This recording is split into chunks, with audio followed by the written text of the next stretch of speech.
ఎవరికి ఇచ్చా లేదా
దగ్గర మాదిగలమంతా కలిసికట్టిగా ఈ నెల 31వ తారీఖున మాదిగల మహాసమ్మేళన స్థానిక అంబేద్కర్ భవన్ గ్రౌండ్లో జయప్రదం చేసే దిశగా ఈరోజు మాదిగ మహాసమ్మేళన కరపత్రాన్ని పెద్దలు దళిత నేతలంతా కలిసి ఈరోజు పెద్ద ఎత్తున పార్టీలకు అతీతంగా ఈరోజు పోస్టర్ రిలీజ్ చేయడం జరిగింది.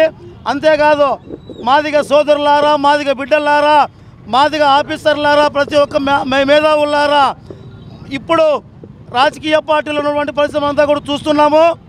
ఏ విధంగా మాదిగలను అణగదొక్కుతున్నారు. మరి మనమంతా మాదిగలంతా రాజకీయ దిశగా వెళ్ళాలంటే మాదిగలంతా ఏకం కావాలన్న నిదానంతోనే ఈరోజు మాదిగ సమ్మేళనానికి రూపకల్పన చేయడం జరిగింది. అందులో భాగంగానే ఈ రోజు నుంచి మరి ఉమ్మడి జిల్లా 14 నియోజకవర్గాలు జిల్లా పర్యటన ఉంటుంది. మాదిగలంతా ఏకం చేసి అనంతపురం నగరం నడబడిలో మాదిగల చెత్త చాటే అవసరం ఎంతైనా ఉంది. ఈ రాజకీయ పార్టీలు మనల్ని కేవలం ఓట్ బ్యాంక్ అనేది చూస్తున్నారు. ఆ విధంగా కాకున్నటువంటి మమ్మల్ని కూడా ఒక ఆ రోజు బాబాసాహెబ్ అంబేద్కర్ రాజ్యాంగం రాసినటువంటి దిశగా మమ్మల్ని కూడా మాకు కూడా రాజకీయ పాత్ర కల్పించాలి. పెద్ద ఎత్తున అనంతపురం నగరంలో 50 డివిజన్లు ఉన్నటువంటి 50 డివిజన్లో కూడా దామాసభకారం మాకు 7 రావాల్సినటువంటి పరిస్థితిలో ఈరోజు 3 ఇస్తున్నారు. ఇంతవరకు మనకి స్వతంత్రం వచ్చి 75 సంవత్సరాలు కాబోస్తున్నా కూడా మాదిగలకి మేయర్ కానీ జిల్లా పరిషత్ కానీ ఈరోజు వరకు కూడా ఈయన పరిస్థితిలో ఈరోజు మాదిగలంతా రాజకీయం వైపు వెళ్ళాలనే ఒక ఆలోచనతోనే ఈ ప్రోగ్రాం శ్రీకారం చుట్టాము. మరి పెద్ద ఎత్తున దీన్ని సక్సెస్ చేసే దిశగా పెద్దలందరినీ కలుపుకొని పార్టీలకు అతీతంగా ఈ ప్రోగ్రాం సక్సెస్ చేసి దిశగా తీరుతామని చెప్పేసి తెలియజేసుకుంటున్నాను. జై మాదిగ, జై